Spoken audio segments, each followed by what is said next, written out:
সালটা 1989। সকাল সকাল রশিদ ঘটকের আগমনে হেমলতা ভীষণ বিরক্ত হন। তিনি বারবার পই পই করে বলেছেন, পদ্মর বিয়ে আমি এখনই দিব না। পদ্মকে আমি অনেক পড়াবো। তারপরও রশিদউদ্দিন সপ্তাহে সপ্তাহে এক এক পাত্রের খোঁজ নিয়ে আসে। মেয়ের বয়স আর কতই বা হলো, মাত্র 16। শামসুল আলমের মেয়ের বিয়ে হয়েছে 24 বছরে। পদ্মর বিয়েও তখনই হবে। পদ্মর বিয়ে হবে পদ্মর পছন্দ মতো। হেমলতা রশিদউদ্দিনকে দেখেও না দেখার ভান ধরলেন। রশিদ একদলা থুতু ফেললেন উঠোনে। তারপর হেমলতার উদ্দেশ্যে বললেন, বুঝছো পদ্মর মা, এইবার যে পাত্র আনছি একবারে খাঁটি হীরা। তারপর হেমলতা বিরক্ত ভরা কণ্ঠে জবাব দিলেন, আমি আমার মেয়ের জন্য এখনই পাত্র চাইনি। তবুও বারবার কেন আসেন আপনি? যুবতী মাইয়া ঘরে রাখুন বালা না। তারপর হেমলতা বললেন, মেয়েটা তো আমার, আমাকেই বুঝতে দেন না। হেমলতার কণ্ঠে বিরক্তি ঝরে পড়ছে। রশিদ অনেক চেষ্টা করেও সুবিধা করতে পারলেন না। ব্যর্থ থমথমে মুখ নিয়ে সড়কে পা রাখেন।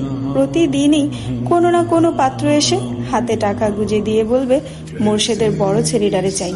রশিদ নিজে নিজে বিড়বিড় করে আওড়ান, গ্যারামে কি আর কোনো সেরি নাই? এই একটা সেরিরেই কেন সবার চোখে পড়তে হইব? চাইলেই কি সব পাম যায়? পূর্ণা স্কুলের জামা পরে পদ্মজাকে ডাকলো, আপা, এই আপা, স্কুলে যাবি না? আপারে। পদ্মজা পিট পিট করে চোখ খুলে কোনো মতে বলল, না। পরপরই চোখ বুজে ঘুমে তলিয়ে গেল। পূর্ণা নিরাশ হয়ে মায়ের রুমে আসে। আম্মা, আপার কি হইছে? স্কুলে যাইব না? হেমলতা বিছানা ঝাড়া রেখে পূর্ণার দিকে কড়া চোখে তাকান। রাগী স্বরে বলেন, যাইব কি? যাবে বলবি। পূর্ণা মাথা নত করে ফেলল। হেমলতার কড়া আদেশ, মেয়েদের পড়াশোনা করাচ্ছি, অশুদ্ধ ভাষায় কথা বলার জন্য নয়, শুদ্ধ ভাষায় কথা বলতে হবে। পূর্ণা মাথা নত করে দেখে হেমলতা তৃপ্তি পান।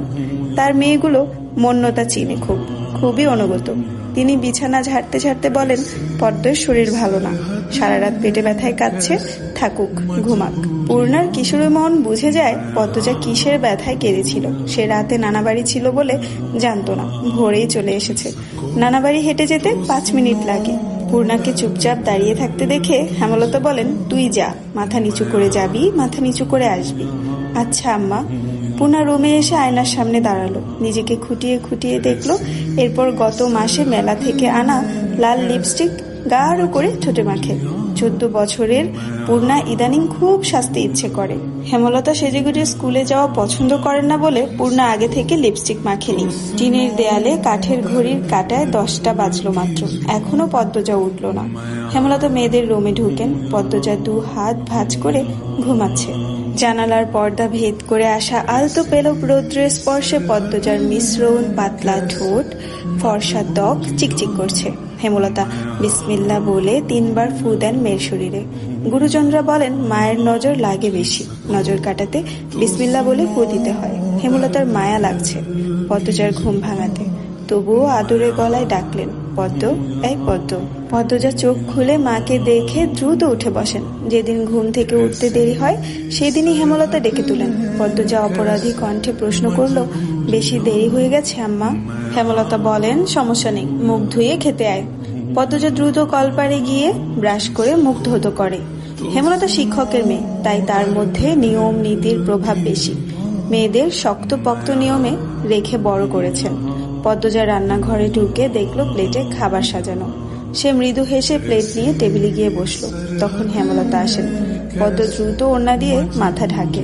হেমলতার দেওয়া আরেকটা নিয়ম, খাওয়ার সময় মাথা ঢেকে খেতে হবে। পদ্মজা নিশ্চুপ থেকে শান্ত ভঙ্গিতে খেতে লাগলো। হেমলতা মেয়েকে সহজ কণ্ঠে বললেন, তাড়াহুড়ো করছিস কেন? মুখ ধুতে গিয়ে চুল ভিজিয়ে এসেছিস, খেয়ে রোদে বসে চুলটা শুকিয়ে নিবি।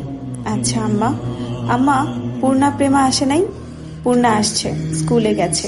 প্রেমা দুপুরে আসবে। আম্মা, আব্বা কবে আসবেন? পদ্মজার প্রশ্নে হেমলতা দাঁড়িয়ে পড়লেন। শুকনো গলায় জবাব দেন, জানি না, খাওয়ার সময় কথা বলতে নেই। হেমলতা চলে যেতেই পদ্মজার চোখ থেকে টুপ করে 1 ফোঁটা জল পড়ে পাতে। পদ্মজা দ্রুত হাতের উল্টো পাশ দিয়ে চোখের জল মুছে। পদ্মজার জীবনে জন্মদাতা আছে ঠিকই, কিন্তু জন্মদাতার আদর নেই। সে জানে তার দোষটা কি, কেন নিজের বাবা বাকি বোনদের আদর করলেও তাকে আদর করেন না, কথা অবধিও বলেন না। 2 বার মাকে জিজ্ঞাসা করেছেন সে, আমি কি তোমাদের সত্যিকারের মেয়ে আম্মা? সন্তান হয় না বলে কি দত্ত কিনেছিলে? আব্বা কেন আমাকে এত অবহেলা করেন? ও আম্মা, বলো না। হেমলতা তখন নিশ্চুপ থাকেন। অনেকক্ষণ পর বলেন, তুই আমার গর্ভের সন্তান আর তোর বাবারই মেয়ে। এখন যা, পড়তে বস, অনেক পড়তে হবে তোর, ব্যাস এটুকুই। এর বেশি কিছু বলেন না হেমলতা।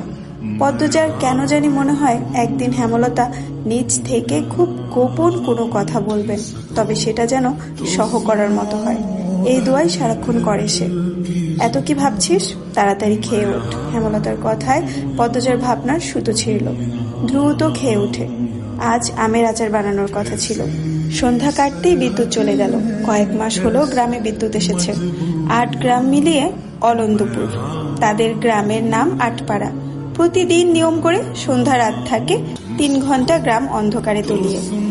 আর সারাদিন তো বিদ্যুতের নামগন্ধও থাকে না। বিদ্যুৎ দিয়ে লাভটা কি হলো? পদ্মজা, পূর্ণা, প্রেমা 3 বোন একসাথে পড়তে বসেছিল।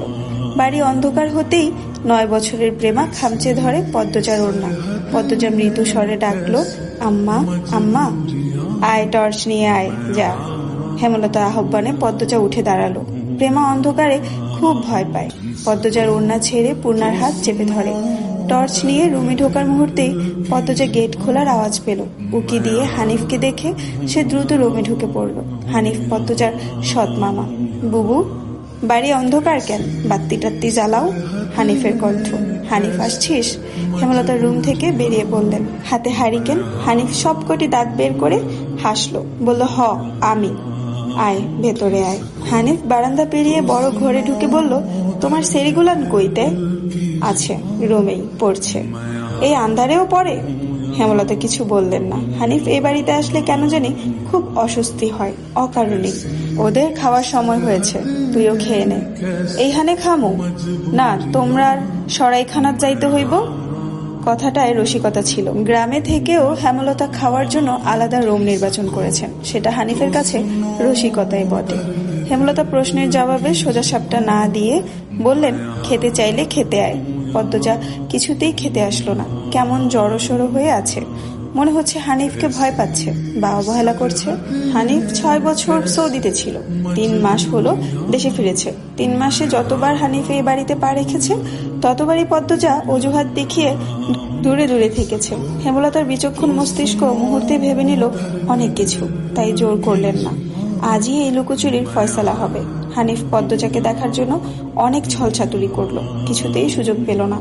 বিদ্যুৎ আসার ঘন্টা খানেক পর হানিফ চলে যায়। পূর্ণা, প্রেমা রুমে ঢুকতেই পদ্মজা ঝাঁপিয়ে পড়ে। রুদ্ধ শ্বাস কণ্ঠে বলল, কতবার না করেছি লোকটার পাশে বেশিক্ষণ না থাকতে? তোরা কেন শুনিস না আমার কথা? পূর্ণা ও প্রেমা বিস্ময়ে হতবিহ্বল হলো। পদ্মজা কখনো তাদের এমন নিষেধ দেননি, তাহলে এখন কেন এমন বলছে? হেমলতা রুমে ঢুকতেই পদ্মজা চুপসে গেল। পদ্মজা, আমার রুমে আয়। মায়ের এমন কঠিন কণ্ঠ শুনে পদ্মজার কলিজা শুকিয়ে আসে। হেমলতা নিজের ঘরে চলে যান। হেমলতা মেয়ের দিকে তীক্ষ্ণ দৃষ্টিতে তাকিয়ে আছেন। পদ্মজা নতজানু হয়ে কাঁপছে। সুন্দরীরা ভীতু আর বোকা হয়, তার দৃষ্টান্ত প্রমাণ হলো পদ্মজা। হেমলতার খুব মায়া হয় পদ্মজার সাথে উঁচু কণ্ঠে কথা বলতে। পদ্মজা রূপসী বলেই হয়তো। গোপনে আবেগ লুকিয়ে তিনি বজ্র কণ্ঠে প্রশ্ন করলেন, কি লুকাচ্ছিস? হানিফের সামনে কেন যেতে চাস না? সে কি করেছে? পদ্মজা ফোপাতে থাকে। হেমলতা সেকেন্ড কয়েক সময় নিয়ে নিজেকে সামলান। কণ্ঠ নরম করে বলেন, হানিফ ধরিবাজ লোক, সৎ ভাই বলে বলছি না। আমি জানি তার ব্যাপারে যে কোনো কথা আমার বিশ্বাস হবে। তুই বল, কি লুকাচ্ছিস?